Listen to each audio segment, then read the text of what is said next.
Hello everyone. Today we are going to learn a social science of a 6th standard. In that our geography's first chapter, the planet Earth and solar system. So and I am from Universal Public School. So students, आज हम social studies का 6th chapter पढ़ने वाले हैं. Sorry 6th standard का social studies का first chapter पढ़ने वाले ज्योग्राफी में से. और नेम है the planet earth and solar system. तो लास्ट क्लास में हमने क्या डिस्कस किया? लास्ट क्लास में हमने यूनिवर्स, सेलेस्टियल बॉडीज़, स्टार्स के बारे में डिस्कस किए. और आज हम कॉन्स्टलेशंस के बारे में डिस्कस करेंगे. In the last class we discussed about the celestial bodies. What is the celestial bodies? Universe, sun, galaxies, stars. And in this class we discuss about the constellations. What is meant by constellations? Constellations means जिसे हम तारा मंडल कहते हैं. constellations को हम हिंदी में तारा मंडल कहते हैं. तो क्या होता है constellations? मतलब star group or cluster together to form fantastic pattern of creatures, monster, brave heroes and beautiful heroines. So star of group और cluster मतलब स्टार का ग्रुप होता है और क्लस्टर मतलब समूह होता है. समूह जिसे हम कहते हैं, समूह मतलब ग्रुप होता है. Together to form fantastic pattern, जो स्टार्स का एक साथ में एक समूह होता है जो साथ में आकर एक पैटर्न बनाते हैं. Pattern of creature, monster, brave heroes and beautiful heroines. तो किसका पैटर्न रहता है? तो क्रिएचर का, मॉन्स्टर का, brave heroes and beautiful heroines का वो एक पैटर्न होता है. मॉन्स्टर मतलब राक्षस जिसे हम कहते हैं. Creature means something new. Brave मतलब शौर्य, हीरो. एंड ब्यूटीफुल हीरोइन मतलब सुंदर हीरोइन. उनका ग्रुप रहता है जिसे हम कॉन्स्टेलेशंस कहते हैं. तो कॉन्स्टेलेशन क्या होता है? तो स्टार का एक ग्रुप होता है और वो भी एक पैटर्न में होता है. वो राक्षस हो सकते हैं, ब्रेव हीरोज होते हैं, ब्यूटीफुल हीरोइंस, क्रिएचर्स होते हैं. A group of bright stars that appears closer together in the sky are called constellations. A group of bright star, जो आकाश में, जो स्काई में जब हम नाइट को देखते हैं तब हमें चमकते हुए तारों का एक ग्रुप दिखाई देता है. That appears closer together in the sky, और वो पास पास में है ऐसा हमें दिखाई देता है आकाश में एट नाइट. उसे हम कॉन्स्टेलेशन कहते हैं. यहाँ पर आपको पिक्चर में बताया गया है. तो कैसे होते हैं ये कॉन्स्टेलेशन, होते कैसे हैं? तो यहाँ पर उसके पैटर्न्स में आपको एक लाइन मार के स्टार्स को जोड़कर बताया गया है. उसमें एक्वेला है,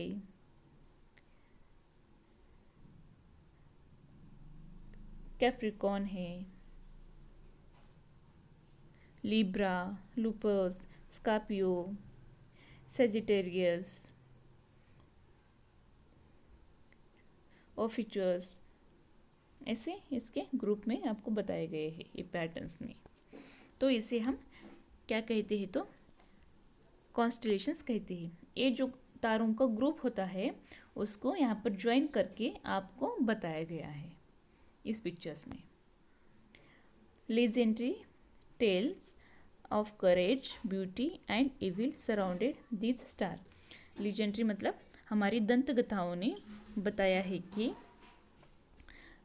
इनके करेज मतलब धैर्य के बारे में बताया है, उनकी सुंदरता की, ब्यूटी के बारे में बताया है.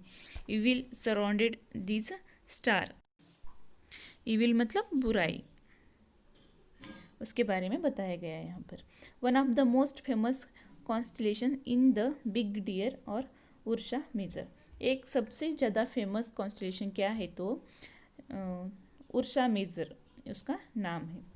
कॉन्स्टेलेशंस मतलब जैसे राशि रहते हैं, राशि हमारे भारत में राशि चक्र जो रहता है वो भी आकाश में पैटर्न्स के रूप में आते हैं, कॉन्स्टेलेशंस के रूप में वो भी आते हैं।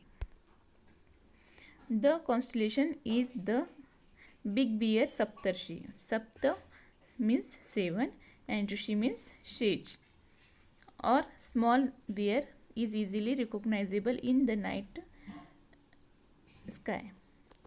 तो क्या होता है कॉन्स्टेलेशन? द बिग बियर सप्तर्षि, जो सप्तर्षि का कॉन्स्टेलेशन होता है वो बहुत ही ज़्यादा फेमस है, मतलब सबको, ज़्यादा तो लोगों को सप्तर्षि के बारे में पता होता है। और small bear is easily recognisable in the night. Night में हम उसको ईजिली रिकॉग्नाइज कर सकते हैं। रिकॉग्नाइज मतलब पहचान सकते हैं हम नाइट में उसको पहचानते हैं सप्तर्षि को। It is a group of 7 star. तो सप्तर्षि क्या है? तो 7 स्टार्स का ग्रुप होता है। सेज मतलब यहाँ पर ऋषि। Next will discuss about the planet.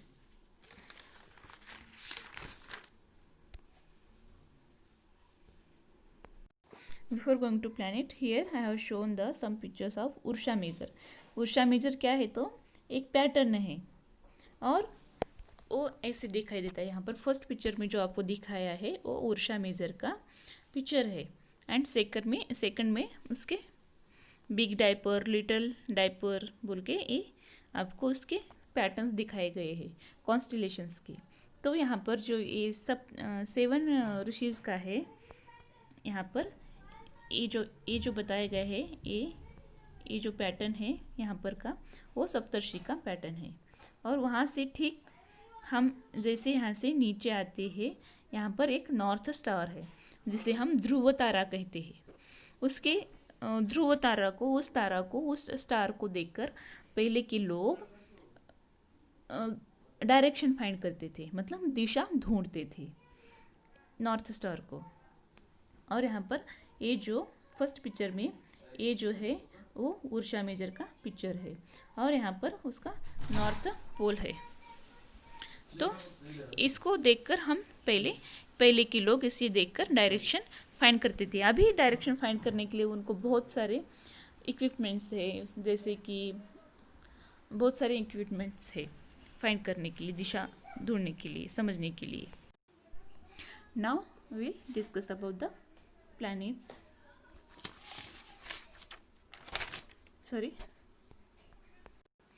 Now we will discuss about the solar system. So what is meant by solar system? Solar system is सौर मंडल, हम जिसे सौर मंडल कहते हैं। The family of the sun have 8 planets and approximately 173 satellites with many asteroids, comets and meteors make up the solar system। तो solar system कैसे बना है?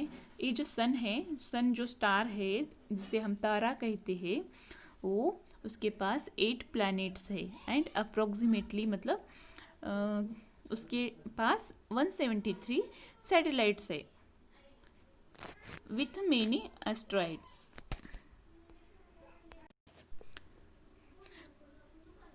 एस्ट्रॉइड मतलब क्षुद्र केतु जिसे हम कहते हैं, कॉमेट्स मतलब धूमकेतु, एंड मेट्रस मीन्स उल्का जिसे हम कहते हैं। ये सभी सोलर सिस्टम में अवेलेबल होते हैं।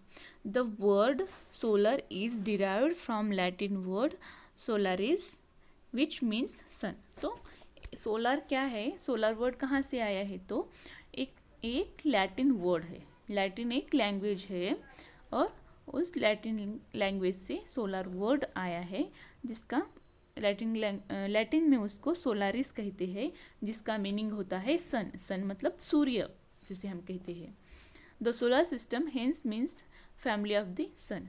तो ये सोलर सिस्टम क्या है? तो ये एक सन की एक फैमिली है। सन जो स्टार है, सूर्य जो तारा है, उसकी फैमिली सोलर सिस्टम है। सौर मंडल उसकी फैमिली है सन की, सूर्य की। यहाँ पर आपको पिक्चर में सोलर सिस्टम का एक पिक्चर बताया गया है। तो यहाँ पर जो बड़ा रेड कलर में दिखाई दे रहा है वो सन है, उसके बाद Mercury, then Venus, then Earth, then Mars, then Jupiter, then Saturn, then Uranus and Neptune. ये सभी हमारे सोलर सिस्टम में 8 प्लैनेट्स अवेलेबल है। इसकी आपको पिक्चर बताई गई है। The sun, next will discuss about the sun. Sun क्या है? सन एक स्टार है। तो अब हम सन के बारे में पढ़ाई करेंगे। एक्चुअली होता क्या है, सन कैसे होता है? तो sun are a huge burning balls of hot gases which glow and shine in space. मतलब स्टार्स क्या होते हैं? एक बर्निंग बॉल है। सन क्या है? एक बर्निंग बॉल है, उसमें हॉट गैसेस होते हैं और वो चमकता है, स्पेस में चमकता है एंड हीट प्रोड्यूस करता है। दे आर सेल्फ ल्यूमिनियस, और वो स्वयं प्रकाशित है, इसलिए वो हमें दिखाई भी देता है और वो बहुत ही ज़्यादा बड़ा है। इसकी वजह से हम उसके सनलाइट्स हमारे पास आते हैं। तो the sun is the centre of the solar system. अब हम सन के बारे में, सोलर सिस्टम के बारे में पढ़ाई करने के लिए स्टार्ट कर रहे हैं। तो सन क्या है? तो the sun is the centre of the solar system. Sun क्या है? तो सोलर सिस्टम का सेंटर है। सेंटर में सन है और सभी प्लैनेट्स उसके अराउंड घूमते हैं, मतलब उसके गोल गोल घूमते हैं। तो सूर्य जो है वो सौर मंडल का सेंटर है। All planets and satellites revolve around it. सभी प्लैनेट्स एंड उसके सैटेलाइट्स, प्लैनेट्स और प्लैनेट्स के सैटेलाइट सन के अराउंड रिवॉल्व होते हैं, मतलब घूमते हैं। It is the source of all energy in the solar system. Sun जो है वो सोलर सिस्टम का मेन सोर्स है, एनर्जी का सोर्स क्या है? तो सन है सोलर सिस्टम में मेन एनर्जी का सोर्स है, मतलब उगम है। सोर्स मतलब उगम। It sustain all life on the earth. यहाँ पर अर्थ में जो हम जीवन जीते हैं, लाइफ जीते हैं, वो सन की बदौलत ही हम यहाँ पर जिंदगी जीते हैं, क्योंकि सनलाइट हमें सन के पास से ही मिलती है। सनलाइट की वजह से ही हम अर्थ पर जी पाते हैं। Without the sun's heat and energy our earth would become cold and lifeless planet. अगर हमें हमारे सोलर सिस्टम में सन नहीं रहता तो क्या होता था? सन हमें हीट नहीं देता था और एनर्जी भी नहीं देता था। इसकी वजह से अर्थ में जो है अर्थ, वो कोल्ड एंड लाइफलेस होती थी। लाइफलेस मतलब वहाँ पर एक भी जिंदगी नहीं रह पाती थी और वो बहुत ही ज़्यादा ठंडा प्लेनेट बन के वैसे ही रहता था। तो इसलिए हमें सन की जो हीट है एंड उसकी एनर्जी बहुत ही ज़रूरी है जिंदगी जीने के लिए अर्थ के ऊपर। It is about 150 million kilometres away from the earth. तो सन और अर्थ के बीच में डिस्टेंस कितना है? तो सन अर्थ से 150 मिलियन किलोमीटर्स दूर है। अवे मतलब दूर है। तो 150 मिलियन किलोमीटर्स सन हमारे पास से दूर है। The sun is made up of hydrogen and helium. तो सन क्या है, कैसे बना हुआ है सन? तो सन ये हाइड्रोजन एंड हीलियम गैस से बना हुआ है, जो कि बहुत ही ज़्यादा हॉट होता है, मतलब गर्म होता है। एंड इसकी वजह से वो उससे ज़्यादा हीट क्रिएट होती है उसके अंदर एंड वो चमकता है। The conversion of hydrogen into helium causes the release of enormous amount of light and heat energy। क्या होता है वहाँ पर? सन के अंदर बहुत ही ज़्यादा हाइड्रोजन एंड हीलियम होता है। तो जो हाइड्रोजन होता है उसका कन्वर्शन, उसका बदलाव जब हीलियम में होता है, जो सन में हाइड्रोजन अवेलेबल होता है उसका बदलाव जब हीलियम में होता है, उसकी वजह से क्या होता है? तो हीट प्रोड्यूस होती है, मतलब बहुत ही ज़्यादा हीट एनर्जी, मतलब गर्म एनर्जी रिलीज होती है, मतलब गर्म एनर्जी वहाँ से आती है। And enormous amount of light, मतलब बहुत ही ज़्यादा अमाउंट में वहाँ से लाइट एंड हीट बाहर पड़ती है, आती है। The surface temperature of the sun is 6000 degree Celsius and the interior is 15 million degrees Celsius.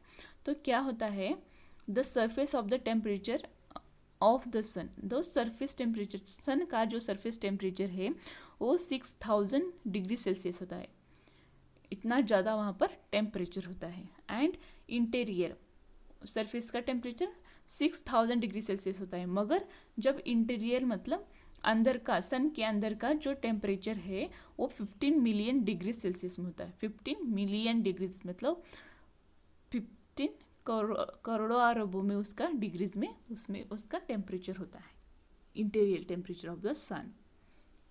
Next, what are the sun spot. अब हम सन स्पॉट क्या है उसके बारे में देखेंगे। सन जो है उसके अंदर भी दाग है, दाग मतलब स्पॉट, स्पॉट है, स्पॉट जिसे हम दाग कहते हैं। तो क्या आपको ये पता था? अगर नहीं पता है तो अब आप यहाँ पर देख सकते हैं। तो क्या होता है, these are areas of the sun which are slightly less hot. यहाँ पर जो ब्लैक कलर का ये जो एरिया दिखाई दे रहा है सन के अंदर, वहाँ पर का जो टेम्परेचर होता है वो कम होता है, ज़्यादा हॉट नहीं रहता वहाँ पर जो टेम्परेचर होता है। This areas of the sun which are slightly less hot, वो जो एरिया है यहाँ पर जो ब्लैक दिखाई दे रहा है, जो सन स्पॉट है, सन के अंदर जो दाग है, वहाँ पर का जो एरिया है वो थोड़ा सा हॉट रहता है, मतलब थोड़ा कम हॉट रहता है। सन जितना हॉट रहता है उतना ज़्यादा हॉट ये ब्लैक स्पॉट जो है वो एरिया उतना ज़्यादा हॉट नहीं रहता, थोड़ा सा कम हॉट रहता है। They appears as a black spot on the sun otherwise shining sun. They appears as a black spot on the shining sun. तो जो चमकता हुआ सूरज है उसके ऊपर एक दाग है ऐसा हमें दिखाई देता है। These are not stationary. अब और ये जो दाग है सन के अंदर, ये जो ब्लैक कलर के जो स्पॉट्स है वो स्टेशनरी नहीं है, मतलब एक ही ठिकान पर नहीं रहते, वो अपना ठिकान हमेशा बदलते रहते हैं। स्टेशनरी मतलब स्टॉप नहीं होते एक ही ठिकान पर। तो ये ब्लैक कलर में जो है ये जो उम्रा है वहाँ पर का टेम्परेचर थोड़ा सा सन से थोड़ा सा कम रहता है। और ये जो डॉट डॉट डॉट है वो पोर्स है, जो सब बहुत ही ज़्यादा बड़ा डॉट होता है स्पॉट का, उसे उम्रा कहते हैं। The planets move around the sun on fixed path. Now we'll discuss about the planet. Our solar system consists of 8 planets. They can be listed according to their distance from the sun as Mercury, Venus, Earth, Mars, Jupiter, Saturn, Uranus and Neptune. तो हमारा जो solar system है वो 8 planets है उसके अंदर, and they can be listed according their distance. और वो उसका लिस्ट जो मैंने आपको यहाँ पर बताया है वो सन से जितने डिस्टेंस के ऊपर है वहाँ से उसका लिस्ट आपको यहाँ पर बताया गया है। तो उसमें फर्स्ट है मर्क्यूरी जो कि सन के पास है, मर्क्यूरी के बाद वेनस, वेनस के बाद Earth, then Mars, then Jupiter, then Saturn, then Uranus and Neptune. तो ये सभी प्लैनेट्स सन सोलर सिस्टम में आती है।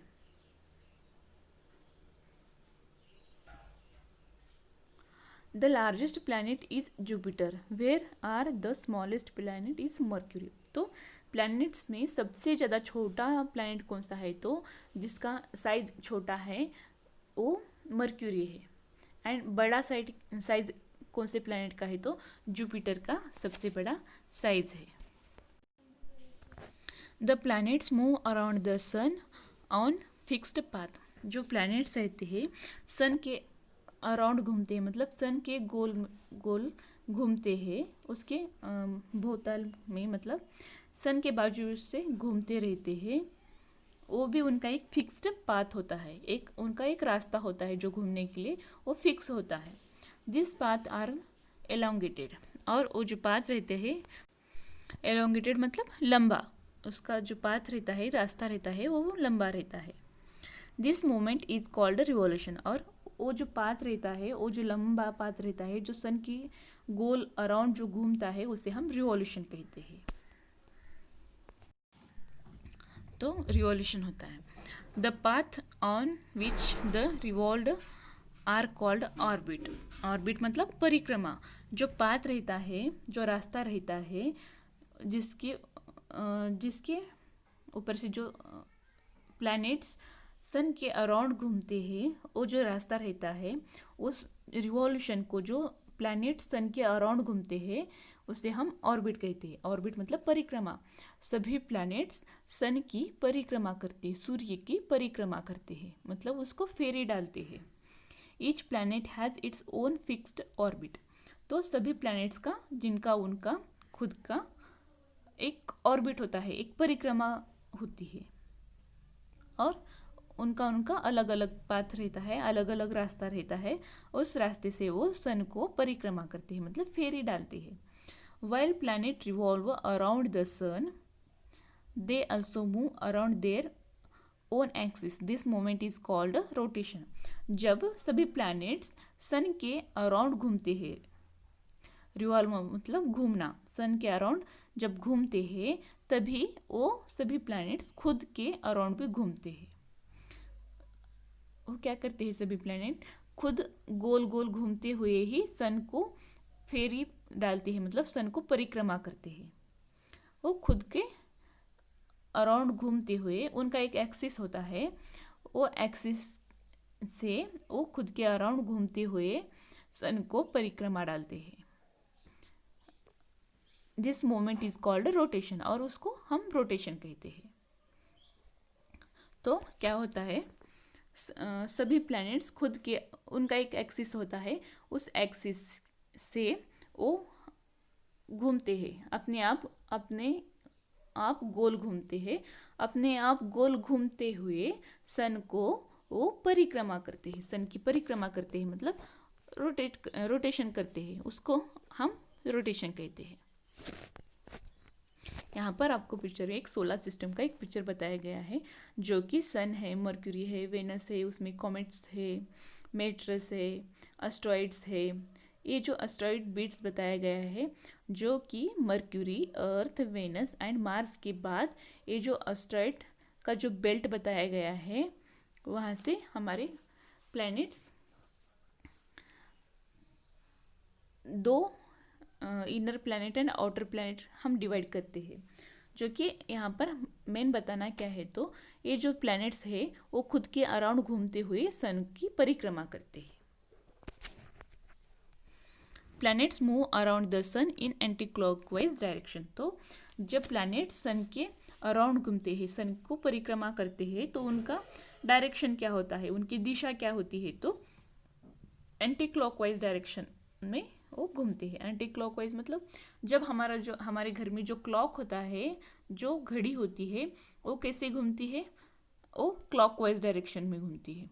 तो हमारी जो घड़ी, हमारे घर में जो वॉच होता है, वो कैसे घूमता है, वो क्लॉकवाइज में रहता है। तो उसके अपोजिट ये परिक्रमा करते हैं, उसे एंटी क्लॉकवाइज कहते हैं। That is west to east. जो हमारे घर में क्लॉक होता है, वो ईस्ट से वेस्ट को घूमता है, मगर यहाँ पर वेस्ट टू ईस्ट जो घूमते हैं प्लैनेट्स, उसे एंटी क्लॉकवाइज में डायरेक्शन में घूमते हैं, ऐसा हम कह सकते हैं। That is west to east planets, मतलब प्लैनेट्स कैसे घूमते हैं, पश्चिम से पूरब की ओर घूमते हैं। Have no heat and light of their own, they reflect the light of the sun. तो क्या होता है, that is west to east planet घूमते हैं, और उनके पास उनकी खुद की लाइट भी नहीं होती एंड हीट भी नहीं होती। तो जो सन से लाइट आती है, वही और लाइट रिसीव करते हैं, रिफ्लेक्ट करते हैं।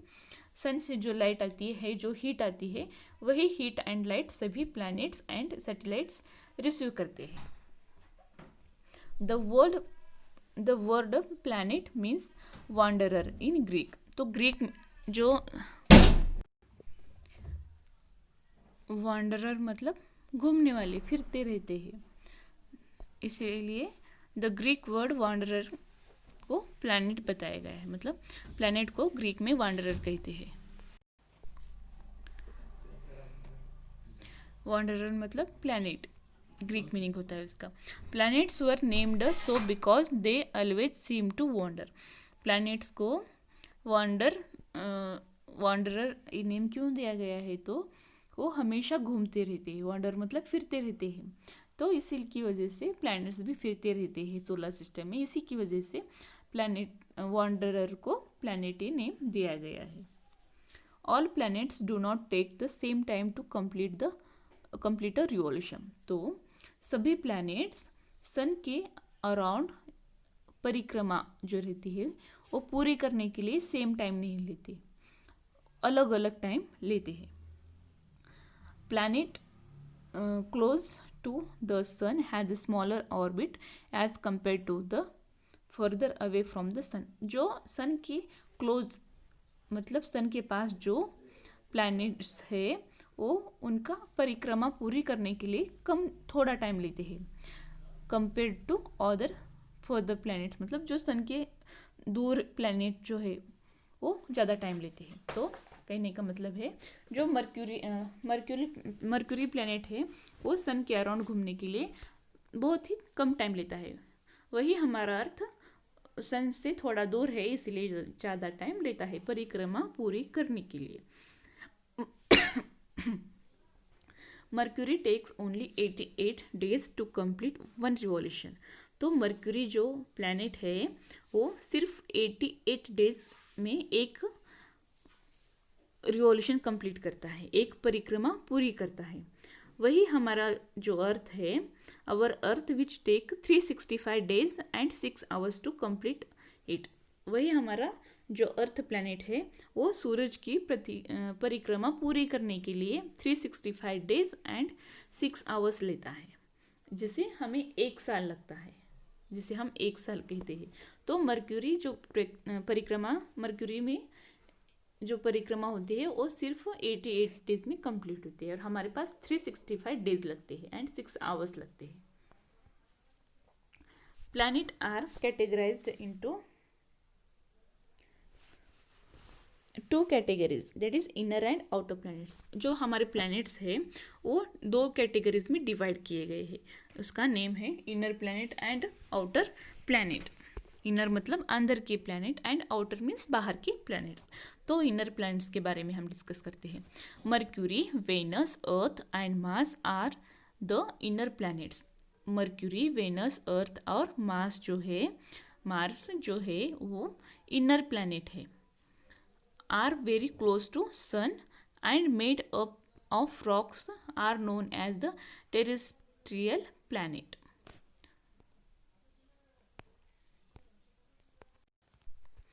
टेरेस्ट्रियल मतलब लौकिक जिसे हम कहते हैं। तो क्या है, मर्क्यूरी, वेनस, अर्थ और मार्स जो है वो इनर प्लैनेट है क्योंकि वो सन के ज़्यादा क्लोज है, मतलब ज़्यादा पास है, और ये सभी प्लैनेट्स रॉक से बने हुए हैं, मतलब उनके अंदर कुछ ना कुछ मेटल है, पदार्थ मेटल है, और इसीलिए हम उसे टेरेस्ट्रियल प्लैनेट कहते हैं। टेरेस्ट्रियल मतलब लौकिक। Outer planets, Jupiter, Saturn, Uranus and Neptune are the outer planets. ये Jupiter, Saturn, Uranus and Neptune जो है वो आउटर प्लैनेट्स में आते हैं। These are planets made up of gases and liquids. तो ये आउटर जो प्लैनेट्स है वो गैस एंड लिक्विड से बने हुए हैं, इसलिए हम इनको आउटर प्लैनेट्स कहते हैं, और ये सन से बहुत ही ज़्यादा दूरी पर है, इसलिए हम उसको ज़्यादा आउटर प्लैनेट्स कहते हैं। तो क्या है, यहाँ पर एक आपको पिक्चर बताया गया है, जो सन है उसके पास छोटे छोटे डॉट डॉट में जो प्लैनेट्स दिखाई दे रहे हैं, वो जो डॉट डॉट दिखाई दे रहे हैं वो प्लैनेट्स है। एंड यू आर हियर बोल के एक एरो दिखाया गया है, वहाँ पर हमारी अर्थ है, एंड उसके बाद एक एस्ट्रोनॉइड का बेल्ट है जो क्षुद्र केतु जिसे हम कहते हैं।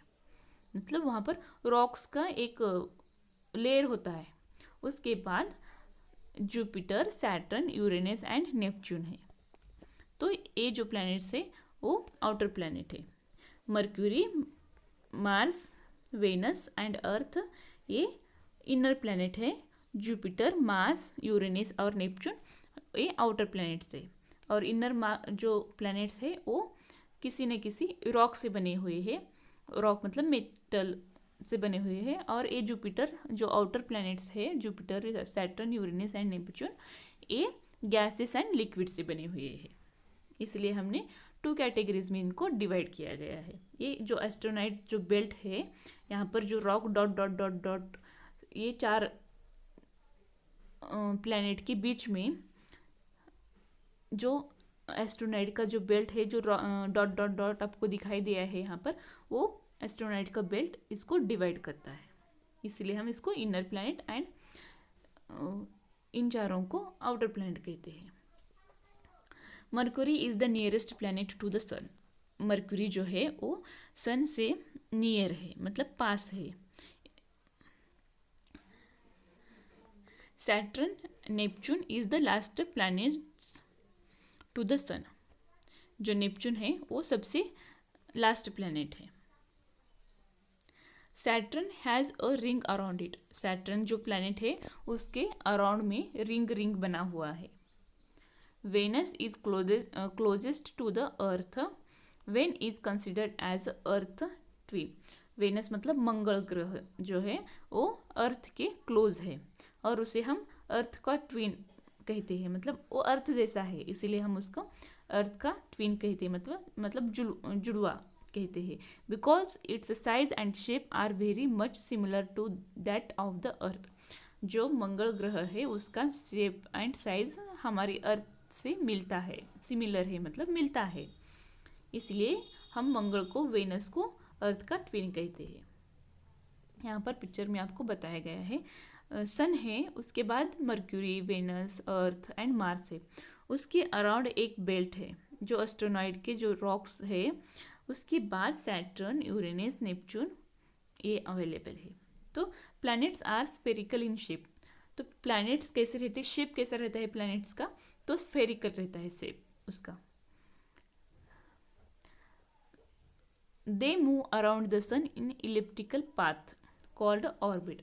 वो सन के अराउंड कैसे घूमते हैं, तो वो सन के अराउंड इलिप्टिकल पाथ में घूमते हैं। मतलब इलिप्टिकल मतलब थोड़ा राउंड रहता है मगर थोड़ा सा लंबा रहता है, उसे इलिप्टिकल कहते हैं। इलिप्टिकल पाथ में वो सन के अराउंड घूमते हैं, क्योंकि सन जो एनर्जी और जो उसकी ग्रेविटी रहती है जो सन से आती है, उसकी वजह से सभी प्लैनेट्स उसके अराउंड जब घूमते हैं तो इलिप्टिकल पाथ में घूमते हैं। Orbit, they move around the sun in elliptical path called orbit. Orbit मतलब परिक्रमा। From west to east each planet takes a different time to complete the revolution and rotation. तो क्या होता है, जब सभी प्लैनेट सन के अराउंड एलिप्टिकल पाथ में घूमते हैं उससे हम ऑर्बिट कहते हैं। ऑर्बिट मतलब परिक्रमा। और वो कैसे घूमते हैं, पश्चिम से पूरब की ओर घूमते हैं। और उनको घूमने के लिए, उनको एक परिक्रमा पूरी करने के लिए अलग अलग टाइम लगता है। किसी को ज़्यादा टाइम लगता है तो किसी को कम टाइम लगता है, क्योंकि जो सन के पास है उनको कम टाइम लगता है, जो सन से बहुत ज़्यादा दूर है तो उनको बहुत ज़्यादा टाइम लगता है, क्योंकि डिस्टेंस ज़्यादा है इसीलिए। Then last is Pluto. पहले सन सोलर सिस्टम में 9 प्लैनेट्स थी, मगर अभी ये जो प्लूटो जो प्लैनेट है वो कहीं खो गया है, स्पेस में, यूनिवर्स में कहीं खो गया है। इसीलिए हम इसको प्लैनेट अब काउंट नहीं करते प्लैनेट में। तो एक प्लैनेट है आउट ऑफ ऑर्बिट जो कि परिक्रमा नहीं करता सूरज की। ये प्लूटो जो प्लैनेट है वो स्पेस में कहीं घूम गया है, अभी वो सोलर सिस्टम से बाहर हो गया है। फिर भी एक प्लैनेट था बोल के यहाँ पर आपको इसके बारे में ब्रीफ में बताया गया है। The solar system consist of 9 planets. The statement was in text around the world. जो ये सोलर सिस्टम में 9 प्लैनेट बोल के ये कहा जाता था, और statement was text around the world, ये स्टेटमेंट हुआ करता था। प्लूटो प्लैनेट 9th प्लैनेट, सन का 9th प्लैनेट है बोल के ये से एक स्टेटमेंट हुआ करता था, पहले एक है बोल के बताया जाता था। The world is set to change, Pluto has lost to converted corners and now there are only 8 planets. क्या हुआ है जो अभी चेंज किया गया है, क्योंकि प्लूटो प्लैनेट हमें नहीं दिख रहा है, हमें मतलब सोलर सिस्टम को छोड़ के वो कहीं और चला गया है, इसलिए उसको छोड़ के हम अभी 8 प्लैनेट्स को ही काउंट करते हैं। 8 planets left in the solar system. अभी हमारे पास सोलर सिस्टम में 8 ही प्लैनेट है। Pluto finds itself promoted to the status of draft present, वो कहीं खो गया है। The decision was taken on 24th August 2006 at Prague in Czech Republic after heated deliberated by member of the International Astronomical Union। जो ये international astronomical union है, उन्होंने 24 अगस्त 2006 में प्लूटो हमारे सोलर सिस्टम में नहीं है, ये इसका डिसीजन उन्होंने ले लिया, क्योंकि वो दिखाई नहीं दे रहा, तब बहुत ज़्यादा दिनों से वो दिखाई नहीं दे रहा था, तो ये डिसीजन 24 अगस्त को 2006 में लिया गया। Apart from that of the planet another new terms small solar system bodies, उसी छोड़ के अभी दूसरे भी सोलर सिस्टम में बहुत सारे बॉडीज है। ये जो प्लूटो था वो सोलर सिस्टम का एक पार्ट था। was coined which include all other heavenly objects of the solar system orbiting the sun such as comets, asteroids, Neptunian objects।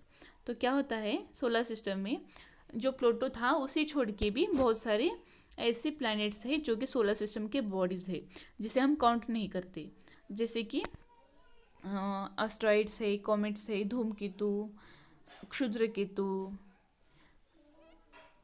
Trans Neptunian objects, Neptune के पास कुछ ऑब्जेक्ट्स है, वो सभी हम इसमें है, मगर प्लूटो अभी हमारे प्लैनेट्स में नहीं रहा।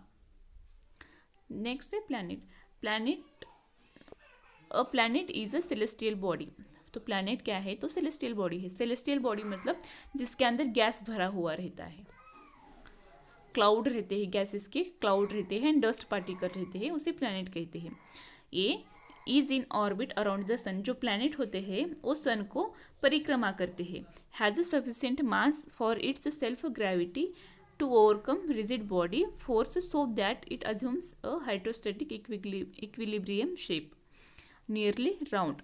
तो क्या होते हैं, जो प्लैनेट्स होते हैं उसके पास सफिशिएंट मास होता है, उसका वेट होता है, and for its self gravity, उनके पास खुद की ग्रेविटी होती है, टू ओवरकम रिजिड बॉडी, अपने आप घूमने के लिए वो उनके पास जो रहता है वो ग्रेविटी रहती है, फोर्स गुरुत्वाकर्षण शक्ति रहती है, सो दैट इट अज्यूम्स, ये इसी की वजह से उसको हाइड्रोस्टैटिक इक्विलिब्रियम शेप कहा जाता है, जिससे कि नियरली राउंड शेप में वो रहते हैं। And she has cleared and neighbourhood around its orbit. वो क्लियरली नेबरहुड जो रहते हैं उस अराउंड से, जब नेबरहुड मतलब सन के अराउंड घूमते हैं। In accordance with that the 8 planets are Mercury, Venus, earth, Mars, Jupiter, Saturn, Uranus and Neptune. Dwarf planet, तो ये क्या होता है, ड्वार्फ प्लैनेट मतलब बौना ग्रह जिसे हम कहते हैं। A dwarfed planet is celestial body, ये भी एक सेलेस्टियल बॉडी है। Is in orbit around the sun, वो भी सन के अराउंड घूमते हैं। Has a sufficient mass for its gravity and overcome release body so that it assumes over hydrostatic equilibrium near round in shape तो क्या होता है, ये भी सन के अराउंड घूमते हैं, उनका खुद का वेट होता है, उनके पास खुद की गुरुत्वाकर्षण शक्ति होती है, इसीलिए हम उसे हाइड्रोस्टैटिक इक्विलिब्रियम मतलब नियरली राउंड इन शेप कहते हैं। सी हैज़ नॉट क्लियर नेबरहुड, और उनको ना कुछ नेबर्स नहीं रहते, जैसे कि अर्थ, मार्स, वेनस, अर्थ, जुपिटर, सैटर्न, यूरेनस, नेपच्यून, ये जो 8 प्लैनेट है उनको एक दूसरे के वो नेबरहुड रहते हैं, मतलब शेजार जिसे कहते हैं। मगर ये जो ड्वार्फ प्लैनेट है उनको नेबरहुड मतलब उनके आजू बाजू कोई नहीं रहता उनके घूमने के लिए। And is not a satellite, उनको सैटेलाइट नहीं हो। And D is not a satellite, और वो सैटेलाइट नहीं होते। तो IAU does revolved that Pluto is a dwarf planet by this definition. तो IAU ने revolve that Pluto is dwarf planet, मतलब उसको कुछ भी, वो अब ड्वार्फ प्लैनेट मतलब बोना ग्रह बन गया है। And is recognised as the prototype of a new category of trans-Neptunian object to be called Plutonian object। और ये जो prototype means of a new category trans Neptunian, जो नेपच्यून प्लैनेट के बाजू में जो ऑब्जेक्ट्स है, पदार्थ है, उसे ही हम प्लूटोनियन ऑब्जेक्ट कहते हैं। So students, here in the solar system today we learn about the sun and planets, and remaining part of this chapter we will continue in next class. So thank you.